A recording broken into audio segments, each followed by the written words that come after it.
Так, всем привет, меня зовут Валентина, вы на моем YouTube-канале, и в этом видео я расскажу, как я и почему переехала в Германию. На самом деле все очень просто, я переехала из-за большой любви. Ну, не Германии, конечно, хотя у меня тоже был такой период в студенчестве, я фанатела от немецкого языка и даже брала какие-то уроки немецкого, но все это быстро закончилось. Я прочла почти все книги Ремарка, и на этом прекратилось мое какое-то такое интересование Германией, интерес к ней. И потом уже спустя много лет я познакомилась с одним молодым человеком в одном из каналов в Телеграме. Такой был специально создан канал для поиска друзей, общения, для людей, которые в разных городах, странах работают.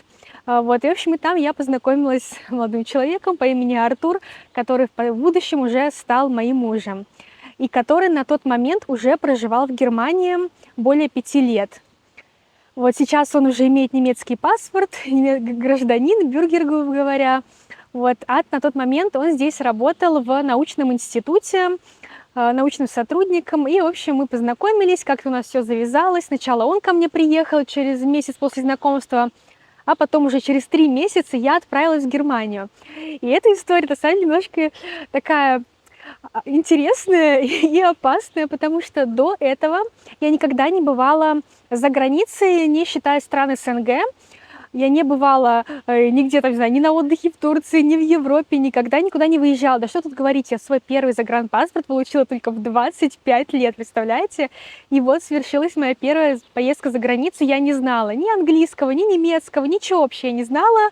Никогда здесь не бывала. И в одиночку какому-то малоизвестному мужчине я отправила в путешествие. Вот. Да, вот такая вот я рисковая была. Но, слава богу, все обошлось. Вот, теперь мы с Артуром уже несколько лет в браке, живем тут счастливо, и, соответственно, это была моя причина переезда. Но на самом деле путь был непростой, потому что я не хотела переезжать, просто выйдя замуж. Я была сильно независима, я работала с 16 лет промышленным альпинистом, и вообще я с крупного города, из Санкт-Петербурга, и уже в третьем поколении, не, даже в четвертом, наверное, поколении жительницы Петербурга, потому что моя мама, бабушка и прабабушка все жили как раз-таки в Петербурге, в Ленинграде. И в той квартире, где я родилась и жила, моя прабабушка с бабушкой пережили блокаду. То есть у нас было такое место, семейное гнездо, где все мы жили, не тужили много лет. И я росла именно в самом центре Петербурга, на Петроградской стороне. Может, кто знает, кто бывал в городе, это там, где Петропавловская крепость, домик Петра, парк культуры и отдыха ЦПКИО, Каменный остров. В общем, я жила во всей этой красоте, вдохновлялась, впитывала всю эту культуру. По выходным мы ходили гулять на Петропавловку, по музеям, по Эрмитажам. На праздники, конечно, на гуляния, на всякие, это ЦПКО было. У меня очень много приятных воспоминаний о городе и о жизни в Петербурге. Но у меня какая-то мысль такая долго сидела, что я не буду всю жизнь в Петербурге оставаться, что я куда-то должна поехать, или у меня какие-то такие мысли сидели. Так сложилось, что я сейчас переехала в Германию. Я живу на западе Германии, в регионе Норд-Рейн-Вестфалия. И здесь находится бывшая столица ФРГ, это Бонн. И как раз таки изначально я переехала в Бонн. Но впоследствии мой муж сменил работу, и мы переехали ближе к границе с Нидерландами и Бельгией, в город Ахен. В общем, Ахен – это такое очень знаковое историческое место для Германии, то место, где правил Карл Великий. Я думаю, многие знают по истории. Я уже рассказывала про Карла Великого в своем предыдущем видео о моей поездке во Франкфурт на Майне. Там тоже были такие всякие исторические сноски, рассказы. Вот, мы там рассуждали с мужем о Римской империи, Священной Римской империи. Как раз-таки Священная Римская империя это относится к тем временам, когда правил Карл Великий, грубо говоря, с него все это началось. И он жил в этом городе Ахен и заложил здесь Ахенский собор. То есть по его просьбе был возведен этот Ахенский собор еще в 800-е годы. От Рождества Христова, конечно. Вот. И помимо этого здесь еще есть Ахенская ратуша, которая, я не помню какого точно, она, по-моему, 14 века. Можете поточнее проверить в интернете. И она до сих пор действующая, она очень красивая, там проводятся свадьбы, разные мероприятия, там сидит наш мэр города, у нас это обербюргомайстерин, женщина, правит городом Ахен. И также раз в году, как раз таки эта премия была вчера, 29 мая, здесь вручается премия Карла Великого. Это очень ценная и важная такая премия здесь, награда в Европе. Она дается за вклад в объединение Европы. Вот, и тут приезжают всякие политики, шишки, и им вручают такую, в общем, очень важную награду. Так что непростой городок, и вот в этом городке я и живу. Но на самом деле он очень маленький, здесь всего чуть больше 200 тысяч жителей. И также здесь находится один из лучших технических вузов Европы, Германии, РВТХ, где учатся разные механики, в общем, технические специальности разные изучают, и тут очень много студентов. В общем, не так уж и много местных жителей, но городок мне нравится. Если вы будете в Германии, то заезжайте, приятно проведете время. Еще из плюсов, этот городок находится прямо на границе с Нидерландами и Бельгией. Буквально 10 минут до Бельгии и Нидерландов вы можете поехать просто по проселочной дороге и оказаться сразу же в другой стране, насладиться какой-то другой культурой, посетить другие какие-то городки.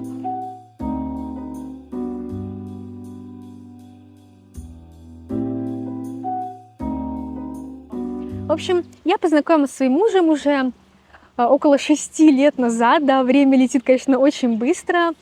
Мы общались какое-то время по интернету, ездили каждые 2 месяца друг к другу в гости. Но когда уже поняли, что надо как-то делать, что-то решать, мы уже решили, что будем вместе, строить дальнейшие отношения, встал вопрос, где мы будем обосновываться, кто кому переедет. И у Артура была четкая позиция, что он не вернется в Россию. Соответственно, я была такая любительница путешествовать, меня ничего не держало на одном месте, я постоянно куда-то ездила. И решила, почему бы нет, не попробовать себя в новой стране. И поэтому стали размышлять, как же мне переехать. Я не знала, напомню, ни английского, ни немецкого. Я какие-то посещала вечерние курсы после работы, но не сильно мне в голову что-то откладывалось после трудового дня. Соответственно, поступить куда-то учиться я не могла. Думала взять год волонтерский. Здесь очень много в Германии программ волонтерства, чтобы поехать, пожить.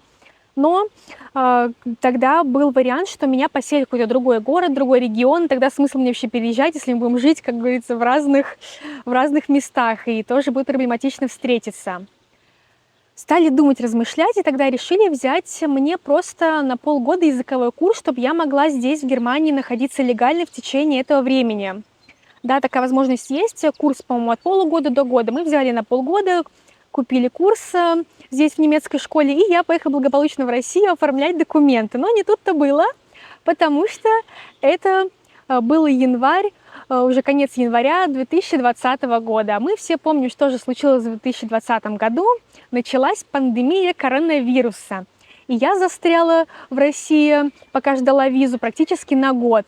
Это было очень тяжелое время для наших отношений, для нашей психики, в принципе, для всех, мне кажется, все с трудом вспоминает этот такой период.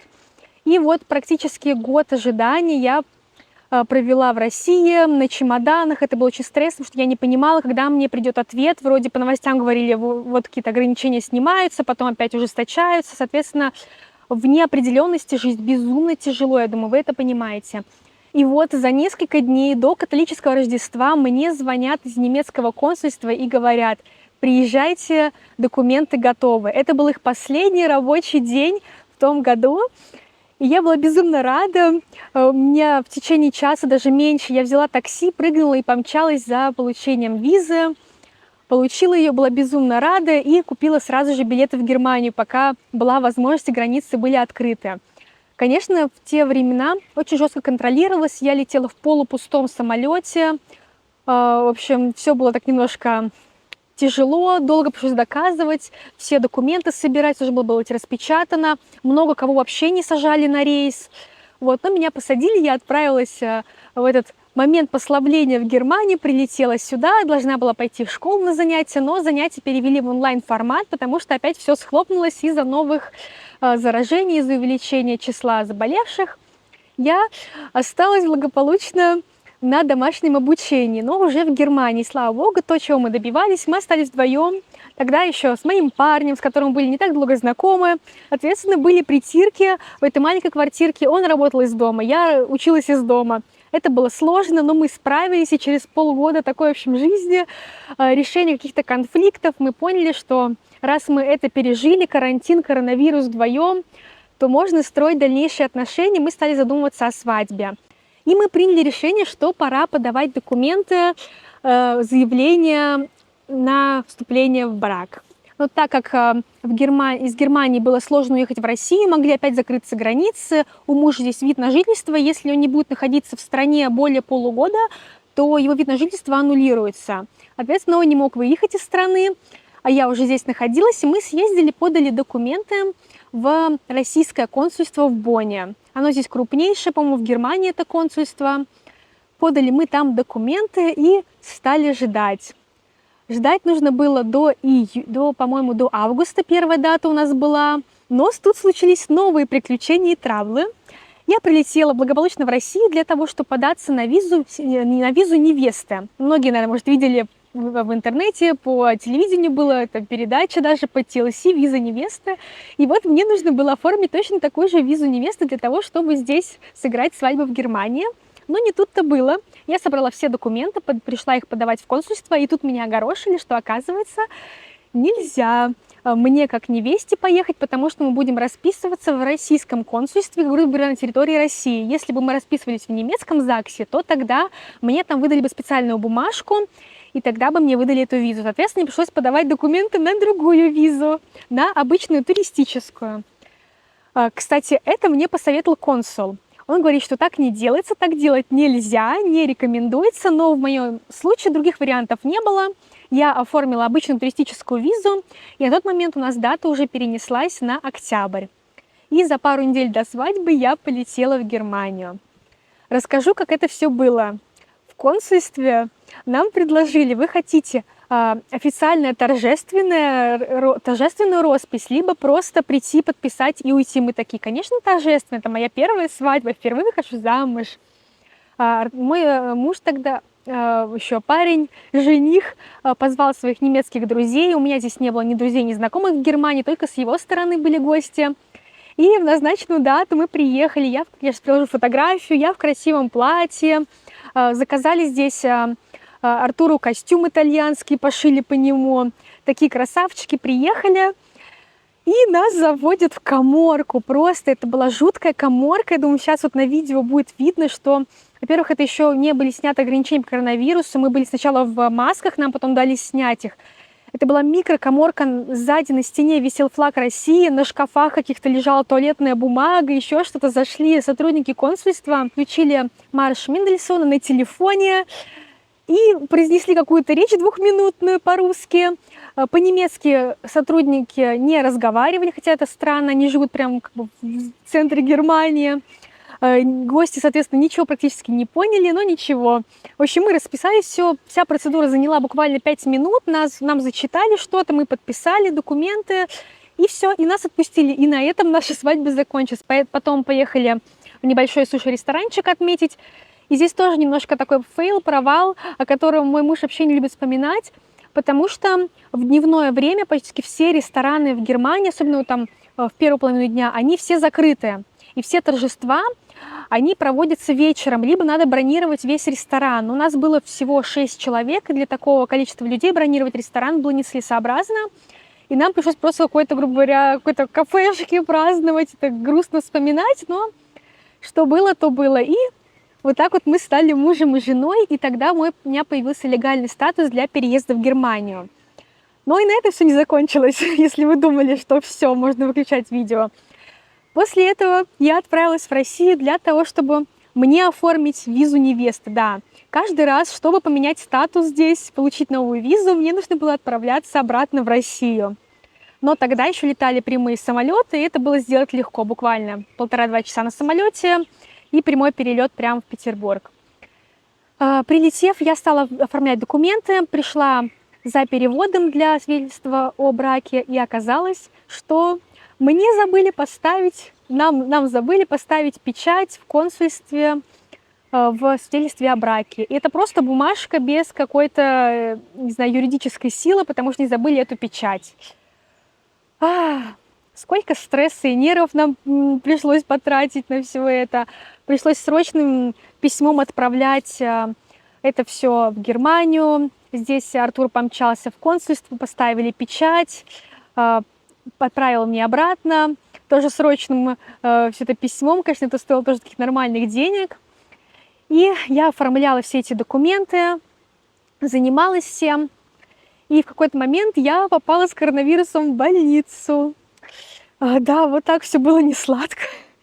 И меня отвезли в больницу, которая такая быстро сооруженная, находилась в Петербурге, Линэкспо комплекс. Может, кто жил в Петербурге, знает, там возвели такие временные, в общем, места пребывания больных коронавирусом, что больницы были переполнены. Я там находилась больше недели, до тех пор, пока у меня не оказался отрицательный тест на этот вирус, и мне выпустили домой, выписали. И как только меня выписали, буквально 3 дня, и я уже летела в Германию. А все потому, что в те времена уже шли разговоры о начинавшейся войне. Это был конец января, начало февраля. Я прилетела в Германию на постоянное место жительства в первых неделях февраля. В общем, прям вот-вот успела накануне. Вот такая, в общем, у меня история. И потом уже началась жизнь здесь, интеграция. Я прошла все возможные интеграционные курсы, но об этом я сниму дальнейшее видео. Если вам было интересно, то пишите в комментариях, что про интеграционные курсы вам было бы интересно узнать. Какие-то вопросы, может, появились, так что можете задавать их в комментариях.